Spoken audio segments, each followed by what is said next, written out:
తాకట్టులో ఉన్న బంగారాన్ని విడిపించి ఆ రోజున్న మార్కెట్ ధర కట్టి మిగిలిన డబ్బును మీకు అందిస్తుంది కొమ్మూరి గోల్డ్.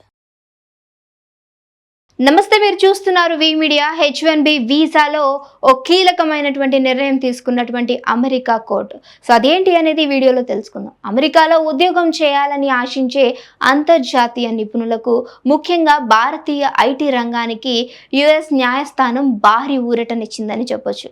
విదేశీ వృత్తి నిపుణుల కోసం ఉద్దేశించినటువంటి ప్రతిష్టాత్మక H1B వీసాలపై డొనాల్డ్ ట్రంప్ ప్రభుత్వం విధించినటువంటి $1,00,000 అంటే మన భారత కరెన్సీలో ఏకంగా 84 లక్షలని చెప్పాలి. భారీ అదనపు రుసులు నిబంధనను అమెరికా ఫెడరల్ కోర్టు పూర్తిగా రద్దు చేసింది. ట్రంప్ పరిపాలన విభాగం తీసుకున్న ఈ నిర్ణయం పూర్తిగా చట్టవిరుద్ధమని స్పష్టం చేస్తూ బోస్టన్లోని US జడ్జ్ అయినటువంటి లియో సోరోకిన్ సోమవారం ఈ సంచలన తీర్పు వెలువరించారు. చట్టవిరుద్ధమైనటువంటి గుర్తింపులు వద్దు అంటూ విదేశాల్లో ఉంటూ అమెరికా తాత్కాలిక వీసాల పైన HB1B లాటరీ ఎంపికైనటువంటి అభ్యర్థులు విధిగా $1,00,000 ప్రత్యేక రుసులు చెల్లించాలంటూ గత సెప్టెంబర్ ట్రంప్ ప్రభుత్వం ఒక వివాదాస్పద తీర్పును తీసుకువచ్చింది. అయితే ఈ నిర్ణయాన్ని తీవ్రంగా వ్యతిరేకిస్తూ అమెరికాలోని 20 రాష్ట్రాల attorney general borstal federal court ఆశ్రయించారు. ఈ పిటిషన్ల సమగ్ర విచారణ జరిపిన నిర్ణయమూర్తి లియో సోరకిన్ అంటే ట్రంప్ సర్కారు విధించినటువంటి ఈ అదనపు రుసులు చట్టబద్ధమైనది కాదు అని తేల్చి చెప్పేశారు.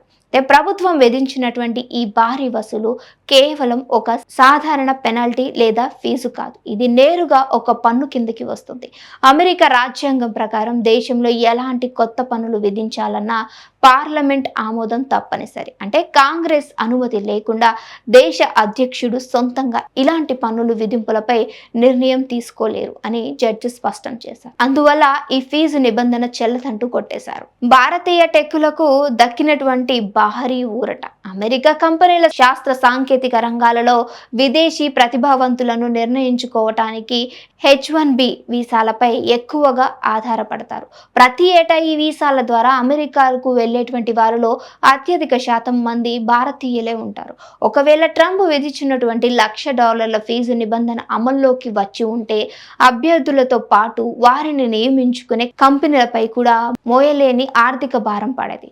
అమెరికా కోర్టు ఇచ్చినటువంటి తాజా తీర్పులో వలస నిబంధన కఠినతరానికి ట్రంప్ ప్రభుత్వం చేస్తున్న ప్రయత్నాలకు గట్టి బ్రేక్ పడిందనే చెప్పొచ్చు. గడువు ముగిసేలోగా కోర్టు ఈ నిబంధనను రద్దు చేయడంతో ఐటీ ఉద్యోగులు, వలసదారులు హర్ష వ్యక్తం చేస్తున్నారు. అంటే అక్కడ ప్రభుత్వం తీసుకున్నటువంటి ఈ నిర్ణయాన్ని నిజంగా ఇక్కడి నుంచి వెళ్ళేటువంటి భారతీయులకు ఓ మంచి ఊరటనే ఇచ్చిందని చెప్పొచ్చు. ఎందుకనంటే మన కరెన్సీ చూసుకుంటే 54 లక్షల విలువ అయినటువంటి అమౌంట్ వాళ్ళకి $1,000 పే చేయాలి అని అంటే సంపాదన ఎంత, వాళ్ళకి ఇచ్చేది ఎంత అంటూ సో భారతీయులందరూ కూడా ఏట కంట తడి పెడుతున్నట్టు వేళ సో ఇలాంటి ఒక గుడ్ న్యూస్ రావడం నిజంగా వారిలో ఊరట కలిగించిందని చెప్పొచ్చు. మరి ట్రంప్ తీసుకున్నటువంటి నిర్ణయాన్ని సో అక్కడ ఉన్నటువంటి జడ్జ్ కోర్టు కొట్టువేయటం అనేది సో మీకు ఏ విధంగా అనిపించింది, మీకు కూడా యూజ్ అవుతుందా లేదా అనే ఇన్ఫర్మేషన్ని డెఫినెట్గా కామెంట్ చేయడం మర్చిపోకండి. ఇంకో వీడితో మళ్ళీ కలుస్తాం. చూస్తూనే ఉండండి అవర్ ఛానల్.